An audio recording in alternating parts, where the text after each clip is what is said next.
All right, we did see a couple other folks just come in right at the top of the hour, so let's go ahead and kick this off so we can get you back to your day and on to what you're going to be doing for the rest of the time. As you can see on the screen right here, we are going to talk about the FLIR new camera web interface. Now, keep in mind, FLIR has a number of different divisions, right? We have thermal cameras, of course, that everybody sort of understands, and it's juxtaposed with the word FLIR sometimes, right? That is where the strength of the company originally came from. But of course, since DVTEL has now been added at the enterprise level to make that end-to-end solution that FLIR now has, the camera interface that originally came with those cameras has now been adopted to more fit the FLIR flow, and that's tough to say. I practiced it. Let's just get going forward, and if you look on the right-hand side of your screen, you do have a handouts, excuse me, not a handout section, but a questions section on the right-hand side, and that is how you are able to interact with us. So if we're talking about a certain thing and you have a question about maybe something that was covered and you need it covered a little bit more deep, or if you have just a sort of side question to what we're covering, please feel free to go ahead and interact with us there. Well, let's just get started here. My name is Marty Major. I am with FLIR's training department, and I am joined today on the webinar as my sidekick is my boss, Chris Winbun, longtime training manager for DVTEL/FLIR. He has a lot of knowledge. He's been around for a long time. He's seen the camera web's interface go from what it used to be way back in the day, different color scheme and everything, all the way up to what it is now. So any questions I'm sure that I can't answer, he'll be able to do just fine. So he is here, and he's going to be watching that question queue, so let's just move forward. And please, like I mentioned, interact at will. So you'll notice on my slide deck here, it's going to be the world's fastest slide deck because I have no other slides. What we really want to see is the camera web interface, the sort of progression of how it has looked before. Now, if we look here first, what you're looking at here is our DNA, our Discovery Network Assistant. It's a FLIR tool to find all of our cameras, and you can see I have 4 different FLIR cameras listed right here on my network. And we're going to start off first with this 247. This is the old Quasar Gen 1 camera, and you can see that interface from just a few years ago, actually. And then the progression to the aerial, and then the 4K camera, and then finally the HD IOI camera that I've got here that we're testing at the moment right now. It's about to come out. But one thing we're going to do here is you'll notice the aerial camera that I've got. It has an older version of the firmware. You're going to see the DVTEL branding initially when we go to that screen.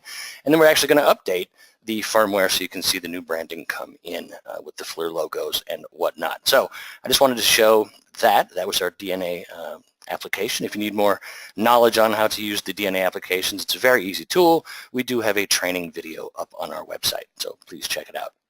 But let's just go forward then first and take a look at, like I was mentioning, the older camera interface. I have it right here. And again, this is the, oops, I went to the wrong address or deleted one extra number. This is the Quasar Gen 1 camera. Now there is some background noise I think you might hear here that I have as well, but ignore that. It's not going to hurt you. And again, it is night here time, nighttime about 8 p.m., a little bit after 8 p.m. on the east coast of the United States, so we do not have any more sun, so all of the camera interfaces, of course, or the pictures at least, are going to be in black and white night mode. But what you can see here up on top, we have a home section, which is basically in the new interface, what we now call the live section. And then the other section for the settings includes all of these other things that used to be right here, including the system, streaming, and camera. Just like the older settings themselves, here's our initial system settings. You can see here's where you set your time zone, etc. And then, of course, all of the other functions that we're all used to seeing in almost all cameras that we do have. It was laid out a little bit sort of all in one big long thing here. It's kind of tough to sort of group these into idea-based things, but they are sort of the same way. Like under security, you've got your user security, your IP filter, etc. Your network settings, of course, your basic setting up your IP address itself with the subnet, and all of the individual things that you might need here, including some of the other functions here, DDNS. But you can see it seems like they're sort of in a big conglomeration here. So what we've done with the new interface is kind of streamlined it, make it look a little bit more has better flow. The branding, of course, is different, but the interface itself, I think you'll see the changes in what we've done. Makes it a little bit easier to use the system and to get to things very quickly. So when you're an integrator out in the field and you're setting up a system, the faster that you can set up the things that you need to set up in the camera, the better it is, the more money you make, and the margins stretch a little bit further. So you can see there is some streaming sections here, the video format itself, including the different resolutions that we can do. Again, we're not really going into the specifics of the camera interface settings themselves, just showing the progression of the old interface and its look compared to what it is today. And if we go further into the camera section here, it'll bring back the actual image and then some of the settings that we can use to adjust that image, including WDR, of course, or any of the sort of light settings, including the IR function, which is engaged right now. It knows it's nighttime, there's not enough light, so it applies the cut filter, and now, of course, we see the infrared light. So, and we have a separate section here just to log out, so let's go ahead and use that now. And we'll see the first upgrade of the interface. And again, this was the aerial camera that came out more than a year and a half ago, somewhere around there. Let's take a look at its interface. As you can see by it's logging me right in that I've already been to these cameras throughout the day. So if we start here in the live setting, it's a good place to start. As I mentioned, what they've done is gone from the home and then all three of the individual settings being listed themselves. We have our live version, and then we have our settings version, which of course includes those three different settings that we talked about before, the system, streaming, and the camera. But what I like about this live section is we do have a view mode area over here, so it does give you access to some of the tools without having to go into the settings, some of the most common things you might want to do actually looking at the live settings, including taking a picture of what you're seeing, making it full screen, recording a clip, right to a specific file that you can dictate in the settings itself, and of course to apply the microphone settings. And this camera, I believe, does have two-way microphones. But what I love is this. This is the lens control, which does take us into the settings all by itself, but it takes us to something we probably would go to right away when we're first configuring the camera. Oh, I had unsaved changes. I forgot. I don't know what they were. But it takes you to the lens control page, and from here you can see zooming, setting the focus itself. We now, starting with this camera, it's the first one we had, now it's rolling out on all of our enterprise level cameras, is the one push autofocus button. This really is convenient, especially when you're alone, trying to set up a camera possibly. But as we've all done, I think if you've been in the field trying to set up a camera, when we're setting up the focus or the zooming, a lot of times, or the focus in conjunction with zoom, a lot of times we go a little bit too far, and then we sort of take it back a little bit, and it's a little bit difficult because of latency and things like that across the network to actually fine-tune it the way you need to. So to let the machines do the work, that's what we want to do, and that's what the one-push autofocus is for. Now, I didn't want to push this during the daytime simply because the wind was blowing and you could see through these, and sometimes the different depths, of course, would have a problem with focusing. But I believe if I just engage it now, it should have no problem at night. I don't think there's too many issues anyway. But again, it still may have some. But you can see it's trying to bring it back into a little bit more focus now. And it sort of takes over the screen, and you have to let it do what it does. But no worries, because if it doesn't quite do it, there are some other things that we can do. We can turn the zoom trigger on, try to restore the correct position. And again, you can see what it does. It looks back into the system. It goes all the way back, and it tries to find the exact settings. Now again, at nighttime, again, because I was playing around with this camera, of course, I probably have messed it up.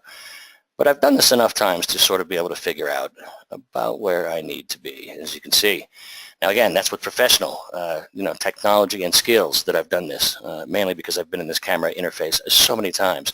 But generally, the one-push autofocus works perfectly. Out of 99 times, out of 100 times, 99 times, it works perfectly for me. Of course, the webinar gods have shown their disdain on my telling the world that it was going to work perfectly, and they made sure it did not. But you can see anyway, some of the different settings, that's all we're looking at here. We've sort of consolidated them into those same three sections that we're already used to, but it seems a little bit easier to get to the things that we need to. So here's our different streams. As you can see by all of the streams available on this camera, we have 3 streams available. Again, going with the Gen 2 chipset, of course, this gives us the ability to do a lot more things and becomes more powerful, higher frame rates, more streams are available to the Latitude VMS, etc., for the different things we need the different streams for.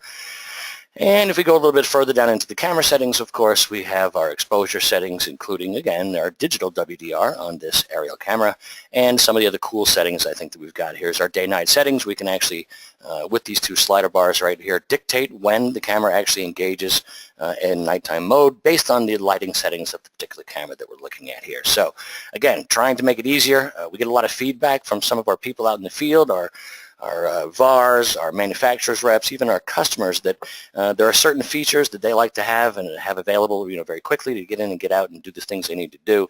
And we've tried to provide all of those in a nice, sort of efficient way. And as I mentioned before, back in the live version here, to have some of the view mode settings that we see here on our aerial, you can see we actually expanded on that based on that feedback, as I mentioned, and I've added some additional controls right here in the view mode of the other cameras that we're about to see. But before I do let you see the other cameras, as I mentioned, this is the older firmware in this DVTEL aerial camera. As a matter of fact, I've preset this up so you can see the current version of the aerial Gen 2 camera should be 1.05.37, and you will see as I go back to the DNA program itself that I actually have the 1.05.32. Now, we're here to talk about the camera's interface. We can actually do it two different ways, right? We can upgrade this either in the settings menu, or I can go to the system and then basic configuration and then down to the firmware section where I could simply browse to the file itself and do it here. But I also want to show that we can do it just as easily in our DNA application right from here. So if I highlight this camera, and we're going to do this in the background so we can come back and see the upgraded version basically, and the branding and stuff in the camera. And all of our cameras there have the prior interface. It can be done the same way. When you upgrade their firmware to the most current one, it does then apply all of the new branding to it. So let's browse down to my desktop folder that I've got here somewhere. And it starts with an A, so that should be an indicator that it should be easier to find. There it is, and here is the actual file. And we're just going to let that update in the background and minimize that. So let's now go down to, oops, clean option was overridden by Windows desktop option. All right, now you're probably seeing a couple of things. I was just trying to minimize that so you could see, or so you didn't have to wait for that in the background as we went back to our camera interface. Now, Chris, tell me real quickly, is this flashing? Because I want to make sure when I have two things up here now, it's not producing that visual annoyance that it sometimes does. Hey, Marty, the only thing I can see is the DNA firmware upgrading on the camera. Ah, well, see, it's sort of hijacked my screen. Then let me go back into my clean mode again. All right, what do you see? Same thing? Yep. All right, well, for those of you that are on this webinar, you are stuck watching this as it happens. Obviously, I couldn't test this beforehand because it would have had the new upgraded version, but we thought this would be a good thing to show, at least, because we mentioned it in our earlier webinar today. It's not going to take too long, although I can keep rambling. As I'm talking, that green slider bar is moving to the right. Although I do know by experience it sort of sits right about there as it completes its final thing. But because of the way we're using the software here in this clean mode state, you can only see one thing at a time, and I can't minimize this to show something else as it's engaged. But again, you're getting a real-life experience of what it's like to upgrade a camera. As we're talking about this, one of the questions that came up earlier in today's webinar was, can I upgrade more than one camera at the same time? Using this DNA application, of course, you can, and that's another reason I'm sort of showing it instead of doing it from the camera's interface, which could be done. But if you do have a lot of them, obviously DNA is your answer. And you can see behind this screen that's on here right now, the different cameras that are here. If I were to highlight all of them and then go to the firmware update, if these were all the same model, of course, it's as easy as that. Rusty Crocker, one of our field guys, was on the webinar earlier today, and he said he's done up to 40 at a different time. No problem at all. But if you were trying to, you can see I've done this here. Chris, do you have a comment? Yeah, actually, sure. You can definitely update as many cameras as you like, but that's at your own risk. If you talk to our senior support staff, they'll tell you you should keep it about 8. 8 or under is safety zone, although it doesn't mean that you can't stray and do what you want. But just again, for safety purposes, if you do them in blocks of 8, that's safe. So there's a potential possibly that it would not work well with that many. Stick to 8 or under is the recommendation. Well, sure, it'll work just fine. I mean, it has in the past, and of course, I'll tell you, I've also done with what Rusty has done, and I've updated many cameras at the same time. You know, however, you know, it's they say just to be safe. So I just want to reinforce what the engineers and the support staff will tell you. Good idea. We all like to go by what they say. And, I mean, I'm sure they don't just say that out of the blue. So they've probably seen some experience, at least, where people have called in when they've tried to do maybe too many. Although I heard something a long time ago about that, but I think it was over like a couple hundred at one point. And that might have been like a FLIR thermal tool, and it wasn't even DNA that we were talking about. But still, yeah, go by what the people in support and our field engineers tell us is the best. Not that everything wouldn't work, but we want to make sure that we're trying. And I think it's most likely, see, I'm just rambling now, waiting for this thing to reboot so it comes back up. But there we go. I can shut the hell up now. Here we go. All right, so it has been updated now. You can see it does have the upgraded version. So let's just go right to it and get into the other camera interfaces as well. Now, of course, I'm going to have to log out and log back in. Now, if this applied correctly, now see, this is the one of the thing we could not test because it would have had the new version then, and I would not have been able to show the upgrade. But I can already see up here I have the branded tab, so that's a good sign. And here we go, as you can see. So, as we mentioned earlier in the webinar, on the first webinar, this is the easy way to do it and upgrade it to the new version. So, finally then, let's go a little bit further. I can show the, whoops.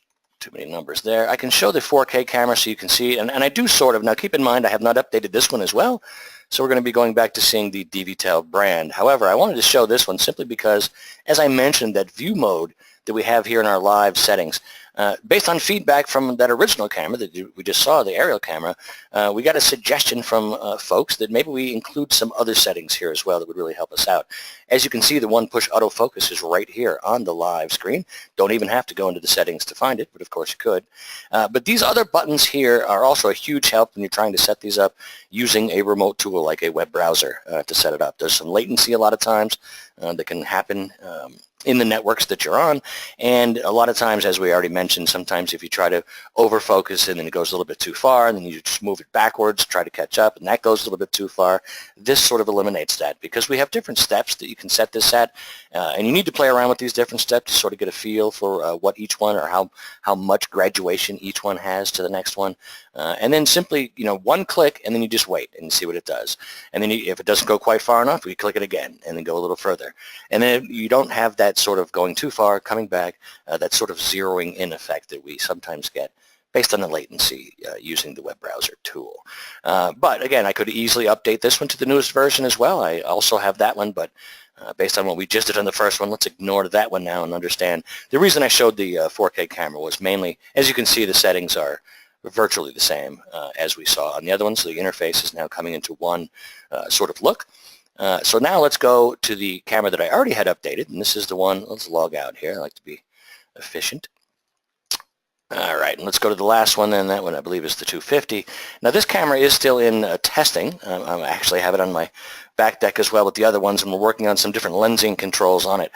So I've been playing with it, so disregard the sort of disfocus that you see here.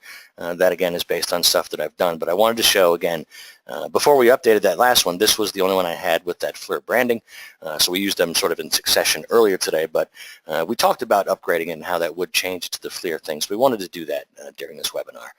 So here is the new one. However, the only change here, now again, this is a different model camera, right? So some of the settings aren't going to apply like they did on the previous cameras, and because this is a specialized camera, and you're going to see what I mean here in a second, it has additional controls that are sort of tacked on or bolted onto the existing interface that we've already seen.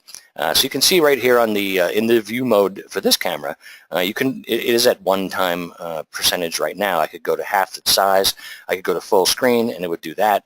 But we do have some of these other functions that we saw before. Now you can see this one has a microphone and a speaker built into it for two-way talk downs and things of that nature. But if we go into the settings here, I think you'll see what I was referring to. We do have our system, streaming, and camera tabs, but this is a specialized camera itself. It is an analytics camera. And also one of the reasons, one of the questions that came up in that first webinar today was, by upgrading my firmware on a camera, do I automatically get analytics? And that I wanted to show here that that was not the case. It was a little bit ambiguous on the first one. That's why we upgraded the first, the aerial camera. We see the new branding now, but of course that is not an analytics camera. This one is specifically, and that's what we've been testing. So we can see the same things that we saw in all of the other cameras are also here in system, streaming, and the camera settings themselves, including the IR functions and the exposures, so we can actually see the WDR and things of that nature.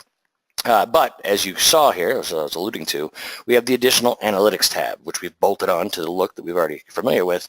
And because we're already familiar, anybody that's used our analytics cameras over the last, I don't know, a little over a year now, will recognize that when I go to the analytics section here, it also looks just like the new analytics interface that we've been using now for, like I said, going on 2 years probably, this stuff right here. All right, well, this is basically all we wanted to show, just sort of the progression of it. This is the nice look, the new sleek sort of styling that we're going to be using going forward on all of the enterprise level cameras that FLIR does offer for the field. If there's any questions, I guess it's a good time sort of to take a look over here. We didn't really have a lot of questions in the morning one either, and those questions that we did have, we sort of raised during this webinar. So it does not surprise me, Chris, that we don't see any questions in the question queue at the moment.